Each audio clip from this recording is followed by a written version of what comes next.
Hey guys, so the first thing that we're going to talk about today is applied behavior analysis, which makes sense because that's the basis of everything that we do here at Five. So let's jump into it. The way that I can most easily describe applied behavior analysis is that it is the science of human behavior. So ABA is a hard science. We use replication and data and experimentation and research designs to test out different hypotheses and see what the evidence tells us is the best way to support these learners. We follow the data and the evidence to make what we call evidence-based decisions. So in that sense, it is a science. The second piece of applied behavior analysis is that it focuses on socially significant behavior. So that refers to behavior that is having the most impact on a family or the individual that we're supporting.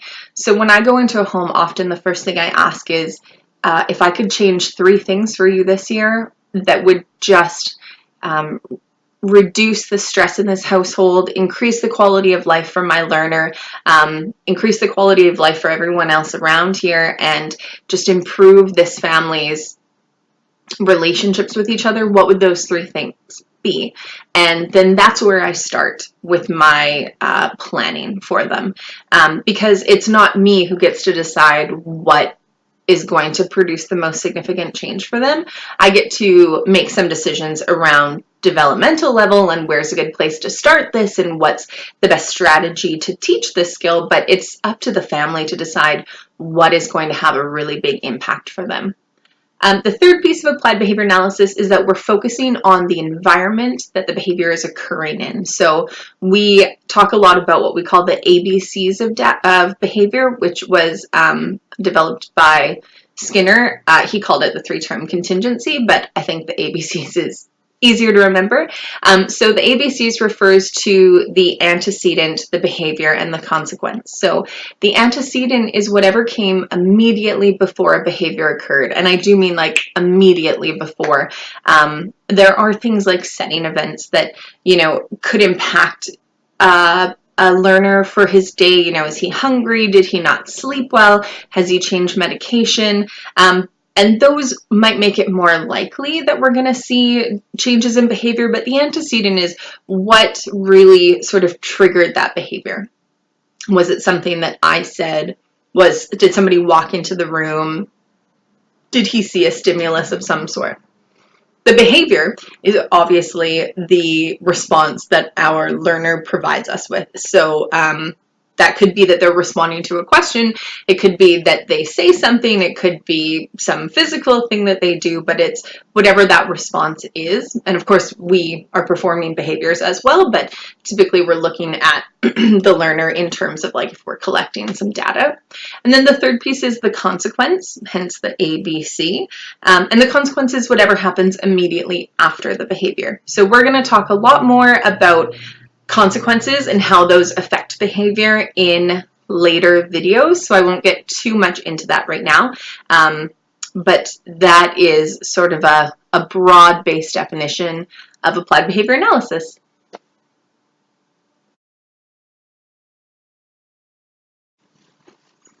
The second piece that we're going to talk about in this video is discrete trial training and some pieces that go along with that. So discrete trial training is a structured ABA technique. So it sort of falls under the umbrella of applied behavior analysis, and it breaks down a larger teaching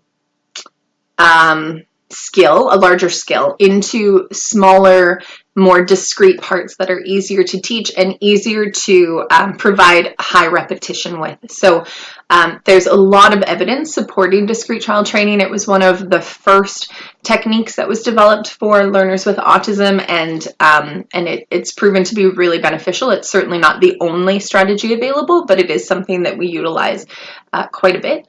And really the focus of discrete trial training, or the sort of take-home piece, is that we're taking a large skill like conversation skills, which involve a lot of different little pieces, and we're breaking those pieces apart and working on them one at a time. And so if we just need to work on greetings, for example, as a piece of a conversation, we can just do a lot of repetition with greetings where I provide some sort of discriminative stimulus to evoke that behavior, and then we see the behavior, and then I can provide a consequence, typically reinforcement, as in like good job, here's a token, etc. And then we can start that over again. And so we can go through that greeting teaching process several times to be able to support our learner just exactly where they need it. And then as they develop all of these discrete pieces, we can put them back together into a bigger sequence of behaviors or to develop a more complex skill. The second piece in discrete trial training that I want to talk about is what we call the probe. So you're going to hear this word all the time. You're going to see it in teaching programs. It's going to be in other components of this training later on. But just very quickly, the probe is when we are just placing a demand on a learner with the expectation that they're going to give us a response, and we are just seeing if they can provide us with the correct response based on what we've asked them to do. So it could be something really simple like touch your head. And if they do, fantastic. If they don't, that's okay too. We just know we need to teach it. But probing is just determining if the learner knows what I mean when I say touch your head. So a probe doesn't involve any sort of prompting. We're not supporting them in this skill. We're just asking them to do it so that we know that day, have they learned this yet? And if they respond correctly, fantastic. We're going to just move on with our day and probe some other skills until we find out what we need to practice. If they respond incorrectly, also fine, no problem. Now we have probed that skill, we've tested it, if you will, and now we know that we're going to teach that skill today because they haven't mastered it yet. They didn't respond correctly. The third piece in discrete trial training that I want to talk about is the discriminative stimulus, which we call the SD because that is like such a jumble of words. And the SD is like the demand that you're placing on the learner. So in that example I just gave you, if I say touch your head and I'm expecting the learner to respond by just doing that, then the SD in that scenario was the statement, touch your head. Now, an SD isn't always a demand like a body part or something that I say. It could be that I've placed a card in front of them that I want them to label. But it can also be something a little bit more abstract. So if I wave at somebody on the street, that is an SD for them to wave back at me. Particularly if I know them. When you're driving, a stop sign or a red light serves as an SD because you know that when you see that, you're expected to perform a certain behavior. The last piece of discriminative stimulus that's important for you to know is that what it says to the learner is if I follow this demand with this specific behavior, I know that reinforcement is available to me. So there has to be a learning history there that they have learned and developed an understanding that when you give this particular demand, whether that's a stop sign or asking them to touch their head or telling them to touch their head, that if they do that, reinforcement will follow. So they have that history with you.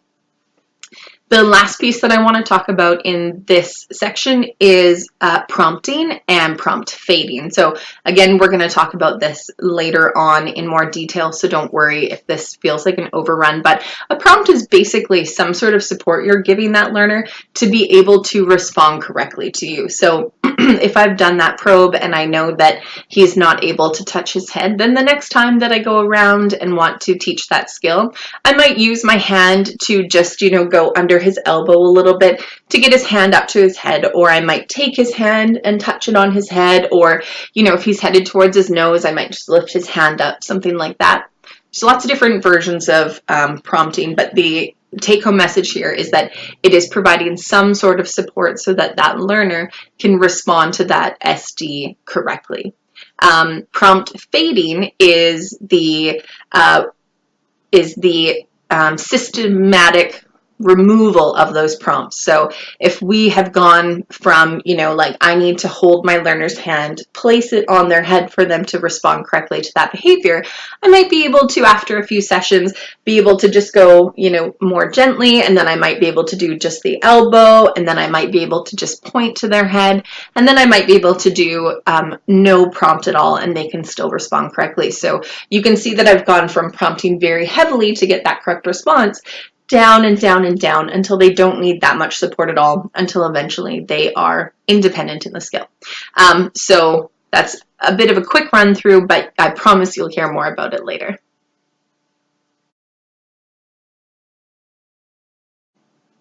So the next two topics we're going to talk about, again, you're going to go through them in more detail. You actually have an entire PowerPoint presentation on this, but we're going to talk very briefly about pairing and instructional control. So pairing is basically when you take something that a learner already likes.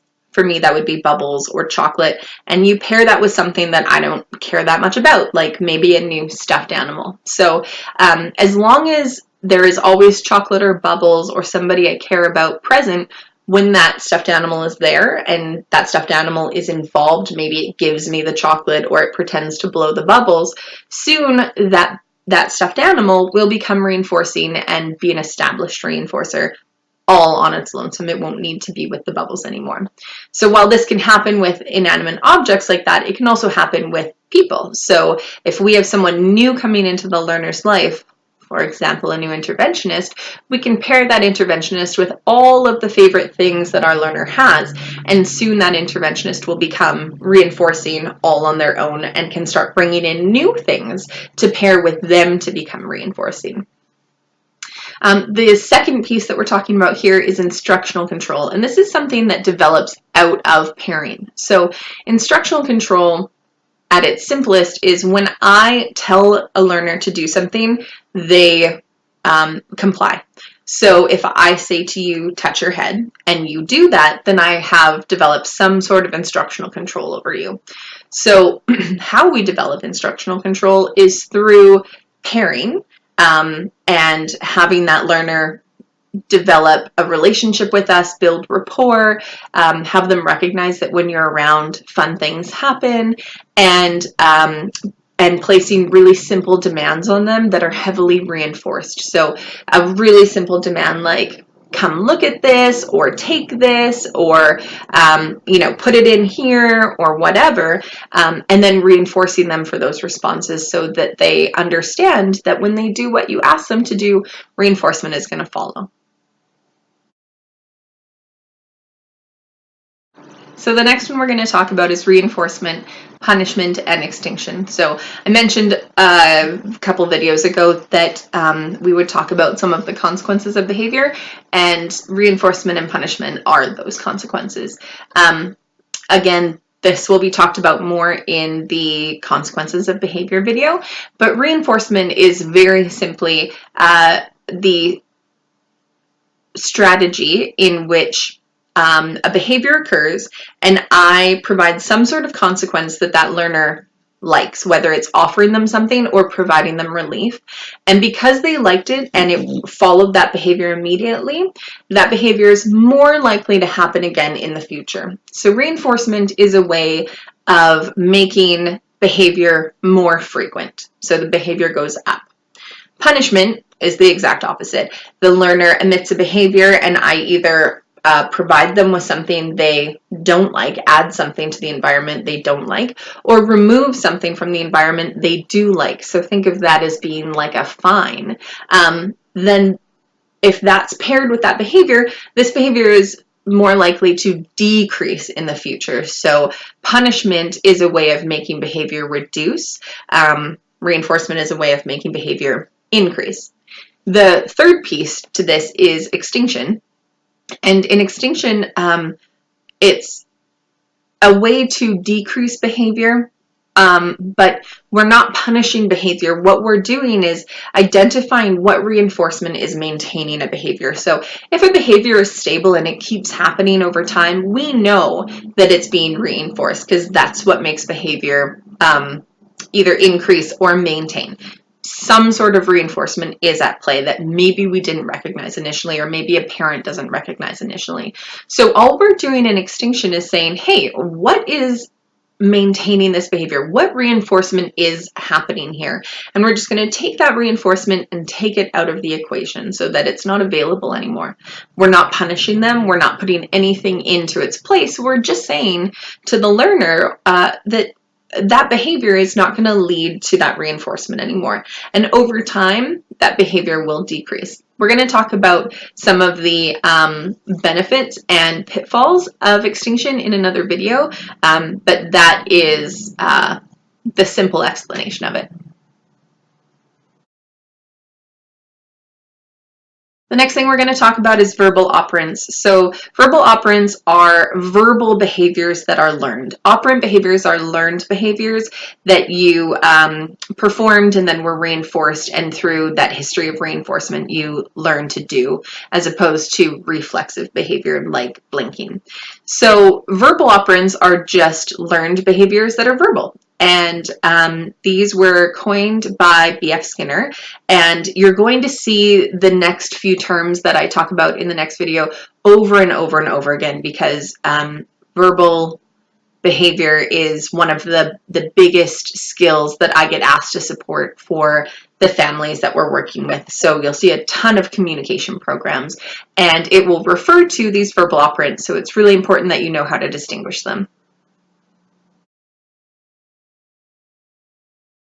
I'm going to split the verbal operands up into two different sections. So the first section, we're going to talk about receptive, expressive, or tacting, and intraverbal. So receptive language is when you understand what's being said, but you yourself don't have to make any verbalizations to show that you understand. So if I say to a learner, touch your head, and they do, then they obviously comprehended what I said, even if they can't say okay or yes or I touched my head. They still know what I said. This can also be by selecting pictures, performing other types of actions, performing gross motor actions like clapping. So there's lots of different ways to show that you understand what's being said to you, even if you don't have any language yourself yet.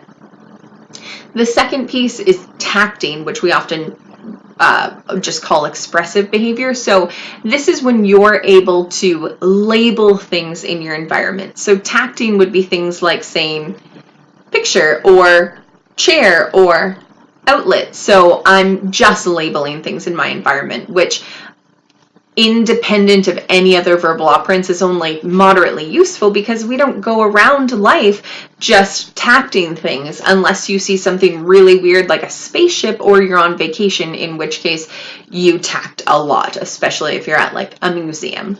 But we still want to use a lot of tacting DTT programming because it still can help broaden a learner's vocabulary. We can teach them nouns, adjectives, verbs, prepositions. We can teach them all kinds of stuff and teach them to say these words discreetly before we build them up into more complex skills like conversations or full sentences. The third piece in this one is intraverbal language. So intraverbal language is language that is conversational. So one speaker says something, the second speaker responds to that on topic, and there's no visuals here. So receptive, there's a visual of some sort, or there is the verbal command, but the learner just does something back. Tacting, there is some sort of visual that you're labeling. Intraverbal, there are no visuals involved. So I say something, my learner responds. So this is what we use most of the time in our natural environments, but it's also the most complex. So we don't start there because you have to crawl before you can walk. But it's often what we're building up to. It starts really simply. You'll see programming like what animal sounds are, or filling in the last word of a song, or answering questions about yourself. So really simple things, and then we can build up to much more complex things like having full conversations. The next two verbal operands are echoics and mimetics. So an echoic is the exact replication of another person's verbalization, which is a sort of confusing way of saying, I say cow, the learner says cow. I say mama, the learner says mama. So this can improve articulation, and this can just increase overall speech and vocalization. So in echoics, all we're looking for is for the learner to say exactly what you said. So there can be a picture involved to provide a prompt for them, but the true echoic is just that they have copied exactly what you've said. So this can be a really good springboard for some of that more complex language when we have a learner who doesn't produce any of their own sounds yet. The second one here is memetics. So this is similar to echoics except for with motor movements. So gross motor movements, oral motor movements just with our mouth, fine motor movements just with our fingers. So here the distinction is that I'm saying, do this, and they copy me. You'll notice that I'm not saying clap your hands, because that would be a receptive skill where I'm telling them to clap their hands, they're comprehending it and doing that skill. Whereas when they watch me clap my hands, when I say that, that's now becoming a prompt, as opposed to the discriminative stimulus itself. So a memetic would just be, do this, and you're not telling them what you're doing. They have to use their motor planning skills to copy what you're doing.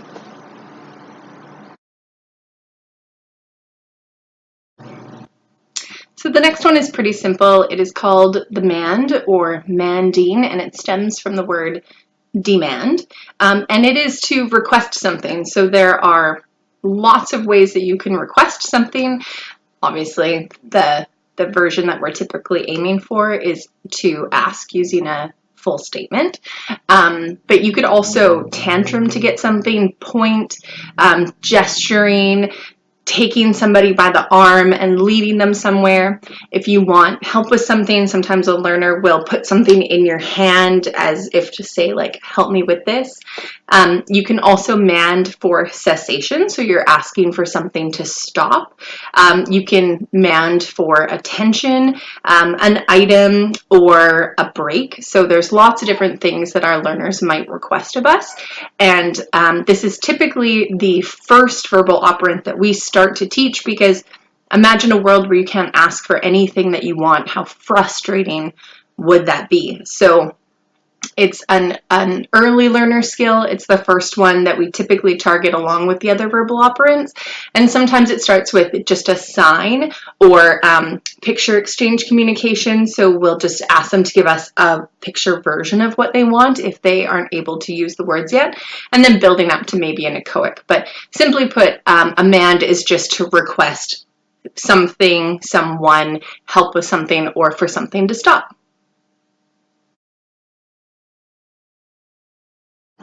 So the next one is generalization, and this is a really important component of applied behavior analysis that often gets overlooked. And this is the idea that what we are teaching our learner will extend past that learning environment into the rest of their life. So there's a few ways that a learner can show generalization, and that would be through different environments. So what we teach them in one environment, so maybe in their bedroom or the therapy space, they're able to perform at school or out on the playground. The second one is that it lasts over time. And so this would be that, you know, if I taught you something when you were 3, you still would be able to do this when you're 30. So imagine the first time that you learned what a cow was. You never forgot again, right? Because you really knew and had generalized that information. And then the third way that you can generalize is across to other behaviors. So this could be generalizing responses to questions. So your name, for example, you might give a nickname or your full name versus just your first name. It could be generalizing that there are lots of types of cows, but they all fit under the umbrella of what a cow is. This could be generalizing conversation skills, all kinds of stuff. So just taking the discrete version of the response that we taught and expanding that out and learning other versions of that behavior. So all of those would qualify as generalization skills, and we want to see that with our learners but it's not something that individuals with ASD are necessarily really strong with. So we promote doing generalization in our teaching with them to help that. So you'll see in the teaching programs things like various versions of discriminative stimulus that you can use. I think that's my dog. I don't know if you can hear it. The second thing that you could do is look to the end of the teaching program, and in there you'll see generalization strategies, both for you and for the parents. So make sure to have a really good read through those and use some of them. Most of them are really simple, but it's just easy ways to help promote generalization. So once you've probed and then you've taught, after that, you need to generalize.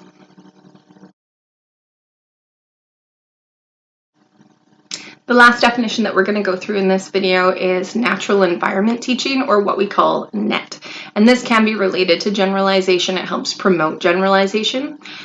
Basically, NET is just taking the skill that we're teaching in isolation using discrete trial training and putting it into the natural environment where that learner is going to need to use that skill and helping them use it there as well. So it doesn't mean that we're just playing or just going out into the community to hang out. It's much more focused than that, but it is taking that discrete task and putting it where the learner is going to need it, and then using still repetition, still using prompting to help them out, using what we call errorless learning, so not letting them make mistakes, and providing the prompt that they need to be successful, even in that natural environment. So if you're learning something like body parts, a natural environment might be playing a game like Where's Howie's Owie, or playing doctor and doing some make-believe. Could be doing the hokey pokey, or drawing pictures of different body parts on like a science worksheet. If you're doing something like counting money, that might mean playing store, or actually going to the store and making purchases and learning to count our change and starting a piggy bank and that kind of stuff. So there's lots of different ways to do NET. Really, the only thing limiting you is your creativity. But if you feel like you're not sure how to employ this, that you can't come up with an idea, or where would they use this in real life, talk to your behavior analyst or talk to other behavior interventionists, because they're using it all the time as well, and come up with some ideas and share that wealth. That's also something that you could use, that you could bring up during one of the family reunions or on Discord, and ask people if you have a program that you're not sure about, and I'm sure people would be happy to help out, and if not, I will. So natural environment teaching, just taking that discrete skill that we're teaching, putting it where they're going to use it, and then still providing repetition and prompting to help generalization.